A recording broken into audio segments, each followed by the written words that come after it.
Hello. Welcome to episode 71. This episode is called Waiting for Luke. Yeah, we're going to make a whole episode of us waiting for our guest, the first camera assistant, Luke Barlow from Vancouver. Now, this is going to be great because what people are going to do, look, see this empty chair? It's empty. People are going to watch this episode Yeah, and then wait 2 weeks to see what Luke looks like. 100%. Amazing. Who are we? Nobody's. Speak for yourself. Okay. We're Canadian filmmakers with the dream of surviving financially on the backs of our films. Welcome to our show where we bring people along on our film journey. Maybe we can learn a thing or two. Maybe we can teach people a thing or two while drinking beers. I mean, if you can't drink beers while filmmaking, what's the point? We are Fable Forest Films, failing our way to success. Welcome to Jurassic Park. I mean, our show. First frames first. This is the Waiting for Luke episode. So, let's give just a brief... Susan is your favorite word. Susan? That's Kevin Smith's favorite word. But let's give just a brief Susan of Luke. First of all, how did you meet Luke? Just quickly. Because we'll get into it next time. Yeah, in the film industry working in Vancouver. Okay. Just as a second assistant. What was on the various film first sets. film that you worked with Luke on? I think it was In His Shoes, which was a movie with Dean Cain. And it was like a MOW, made-for-TV movie. And yeah, that was the movie that we kind of... Okay, now, there's something very... Did you go with Luke to meet Dean Cain, or was that another friend? That was a different friend. I mean, the guy in the video? Yeah. Yeah, no, that was Charles Kitson. That was a buddy of mine. Charles Kitson. From, Now, yeah. I will say that there is a great video of Adrian pitching a film idea that he had to Dean Cain. Now, I'm going to try to hunt this video down. Yes. And I want you guys to go to firstframesfirst.com, find episode 71, and I'm going to put this video somehow into the show notes of episode 71. You're going to get to see Adrian pitch a movie concept to Dean Cain. It's pretty great. Multiple movie concepts, in fact. Yeah. Yeah. That's fine. Yeah. It was a lot of fun. And you know what? He was a great dude for being a good sport. Mm-hmm. Because... These movie ideas were terrible. But you just wait. Were they terrible? They were pretty Or terrible. were they excellent? Debatable. Well, and so we met in Vancouver, and we became sort of best buds Yep. while I was there in Vancouver. But then, I met my wife and left Vancouver, and so we just remained buds. Now, Luke's over visiting right now. We'll get into this a little bit more. I came over to do some podcasts, and Luke was hard at work, filling out some information Yes. for a new feature that he's going to be doing. Yeah. And we'll ask him about it in 2 weeks' time. But we're about to start the podcast. And to be honest, we don't know how much we can talk about it. It's fair. Suffice We'll it let to him. say, We'll let him talk about it. decide about that. Yeah. But suffice it to say, it is a really big Netflix feature. So we can at least say that much. Yeah, it's a big one. It's like many, many millions with a leading lady who is very significant. Yes. And so as we were about to start our podcast, Luke got some phone call and was like, you're absolutely more important than what I'm about to start. Yeah. He was like, I'm about to do a podcast. Oh, no, you're more important, is what he said. So I think it's And then probably... he walked away. Yeah, because they're working out all the deals, how much they're going to pay people and all the jazz. And so it was probably the line producer, but he'll tell us. It was probably the line producer because... Now, how much are we paying him for this show? Yeah, we're paying him in beer. And let me tell you something. He bought the beer. So negative. So All right. minus 10 So bucks. actually, you know what? Let's give a quick update. This is cool. A cool update. Yeah. We applied to the Region of Waterloo Arts Fund. That is correct. This was, I don't know, how long ago? A month and a half, 2 months ago? Did we say anything on the podcast before about it, or no? I don't think so. I don't think we said anything out of fear of not Yeah. it going nowhere. It's Which kind is what it's happens. kind of cool. You when things are right at the beginning stages, you don't walk around being like, "Hey, we did this thing." You wait for it to become something, and it still is a bit of smoke. But we did apply to have one of our shorts screened at Cannes, and we got a rejection letter. 100%. So that Rejected. can go up on the wall. But for this particular arts fund, we did get through to round 2. So they didn't hate our concept out of the gate. Mm-hmm. And now we have to write even more words. They see some merit in the idea, which is good. So we'll see. Yeah. So we'll But see there's how far it goes. there's still I think they said 70. People made it through to the second round? 7-0? Either 70 people applied and we've made it through to round 2 Yeah. with however many. I would expect that seems correct to me. Okay. 70 people through to round 2. So it might have been we made it to round through 2 out of a group of 70 people. Yeah, and I'm just guessing. That sounds correct to me. So I don't want to go into too much detail, but unless we've talked about it before, but yeah, we're thinking about branching out a little bit and trying something a little bit new. Audio dramas in podcast and live performance format. Yes. So it's pretty exciting. Yeah, so we will see, and because audio is such a powerful medium, you can really do a lot. You can like we've said this before on the podcast, but you can do like 80% of the storytelling through just audio, right? And you allow the mind and the imagination to fill the rest of the story void.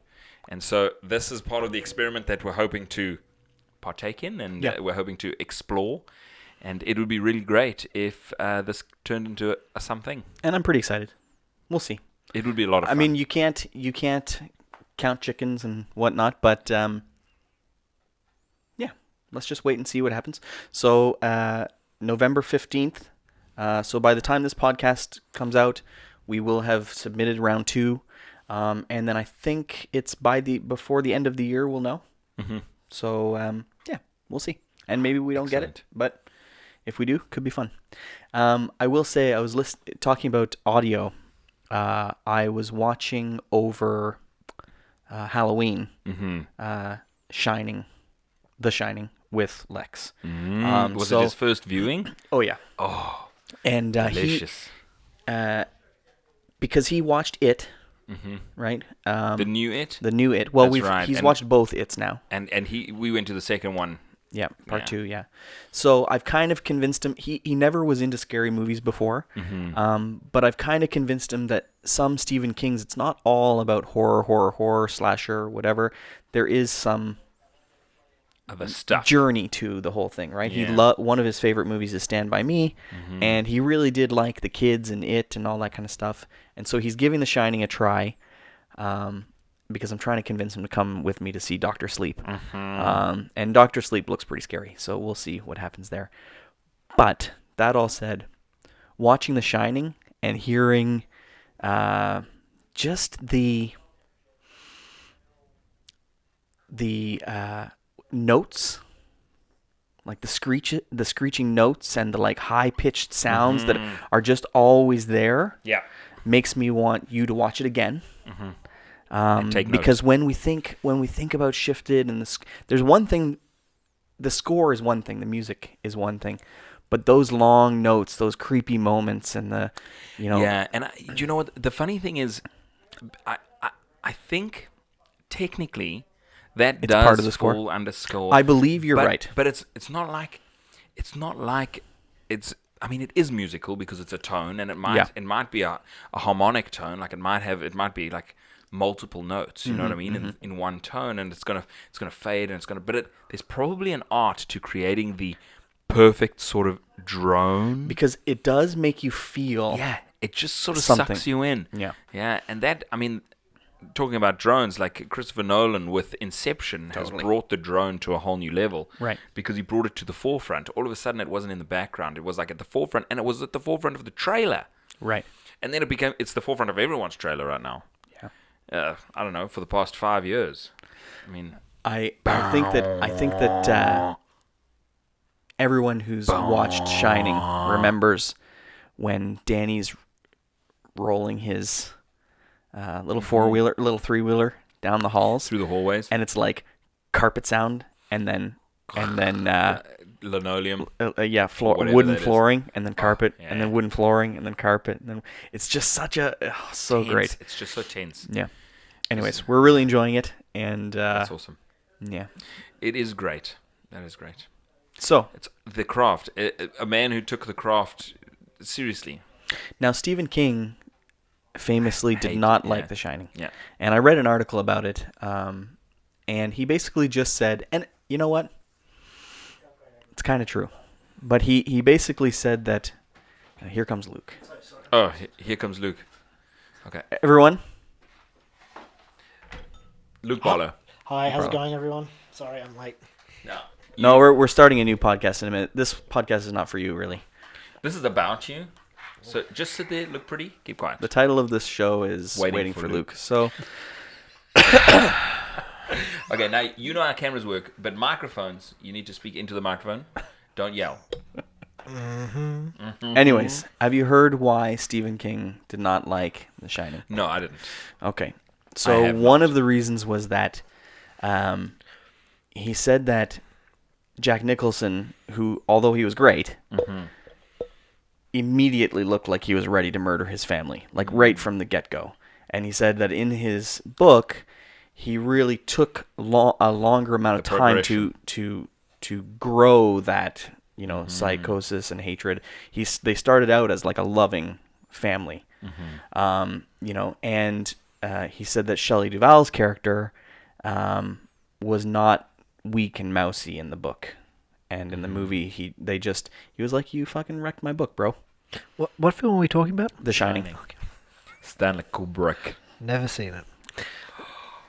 Really? It's Yeah, fun. But I why know. not? Don't know. Yeah. But I will say, you should give it a watch. Yeah, Yeah. it's, You know, pretty, and it's pretty good. you- It's like you the know what- cornerstone of horror, modern horror. but You are know what? we talking about Doctor Sleep? Well, We we had were it, sort yeah. of. So We have not seen it. the DP, cinematographer of that, a guy named Michael Fiminari, is a good friend of mine, and I've done 2 features with him. And You see, I we're fucking on, thought we're this on wasn't another his level. podcast. yeah, sorry. It's fine. Okay, so And, listen. and I have a job offer on a new Stephen King series in 2020. Okay, listen. Stop. We Sorry. didn't invite you to show off. Yeah, my, we my- did. My penis just got small, about 3 sizes. Can Wow. your penis go into your body? You can. Okay, well I don't that's think what that it that's can. what's happening. It can't. I think I've done it. All right, that is the end for this episode. The next episode, we're going to be talking to Luke. Join us for that episode. And as always, dream big. Work hard. Say something inspiring. Okay, here we go. Okay, dream big. Work hard. Get in the chair and ride it. Thanks for watching. First frames first. Yes, first frames first. Thank you, Jason. Welcome. If you enjoyed, head over to our website, www.thefableforest.com. Check out our films and sign up for our newsletter where we will send you exclusive content. Hit us up on our socials, Facebook, Twitter, Instagram, always at The Fable Forest. And share our show with your friends. It'll really help us out a lot. Dream big. Work hard.